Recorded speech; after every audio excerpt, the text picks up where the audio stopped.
Nvidia CEO Jensen Wang reportedly frustrated with the Trump administration over delays to the chip giant's deal with the United Arab Emirates, first signed 5 months ago. That said, it has not hurt those shares, up more than 40% since the announcement in May.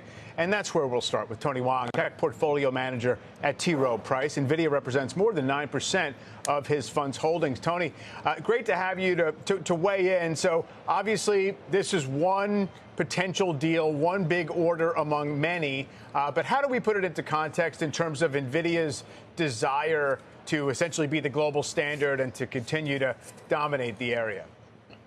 Yeah, well, I think that, these large chip deals are complicated and they generally take a little longer than people expect. And so I think what really matters is that AI and agentic AI specifically is a big productivity boost. And you think about all the countries around the world that want to have that to fuel the economy and uncap essentially labor constraints. And so I think agentic AI and having digital labor is going to be the next wave, and then followed by physical AI with robotics is really exciting. So as long as that's intact, I think that that's the North Star for investors here.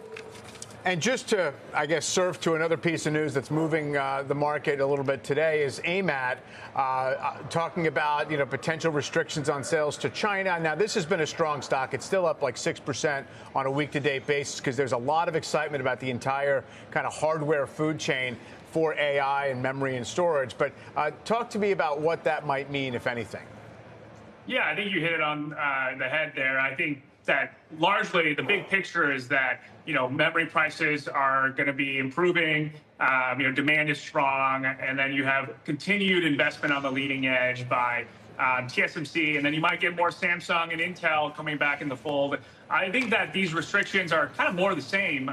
You've seen this multiple times over the last few years where companies get restricted. I mean, it's a 2% hit to revenue on the full year. And I think that what matters is essentially the longer term demand here. And this is probably just shorter term noise.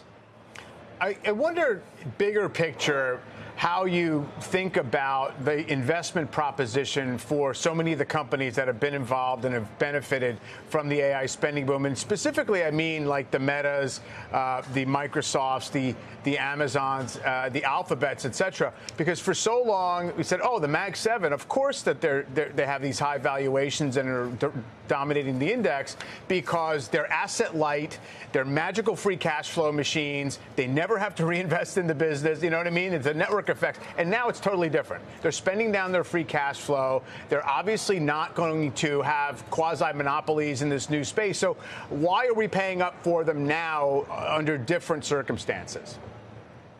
Yeah, I think that is really the key debate. They're going from low capex to high capex, and they're going through a big capital cycle. And so I think that you're also seeing that it's almost too important of a race not to participate in. And so I think you see a lot of investment, and these are becoming more contested markets. But then there's also new markets that are forming and new types of paradigms that drive higher ROI. I think that without AI, Meta and Google would not be growing at this rate. At the same time, you're seeing new entrants like OpenAI, and you see the Sora model coming out that also creates new opportunity, maybe new TAM, but also disruption potentially. So I think those are the two things that people are weighing.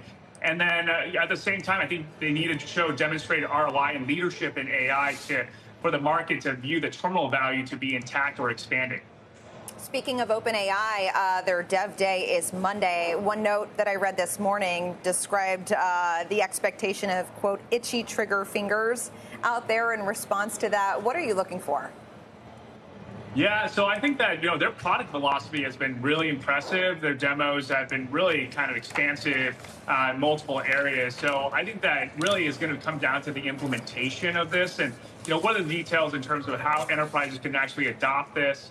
And, I think that part of it is that OpenAI has won a lot of mind share. And so it's their opportunity to really execute on this opportunity. But I think the devil will be the details in terms of how this will be actually implemented and the ease of use here. Yeah, they seem to want to flood the zone with announcements and partnerships and everything else. We'll see what happens next week. Tony, good to speak with you. Thank you. Thank you.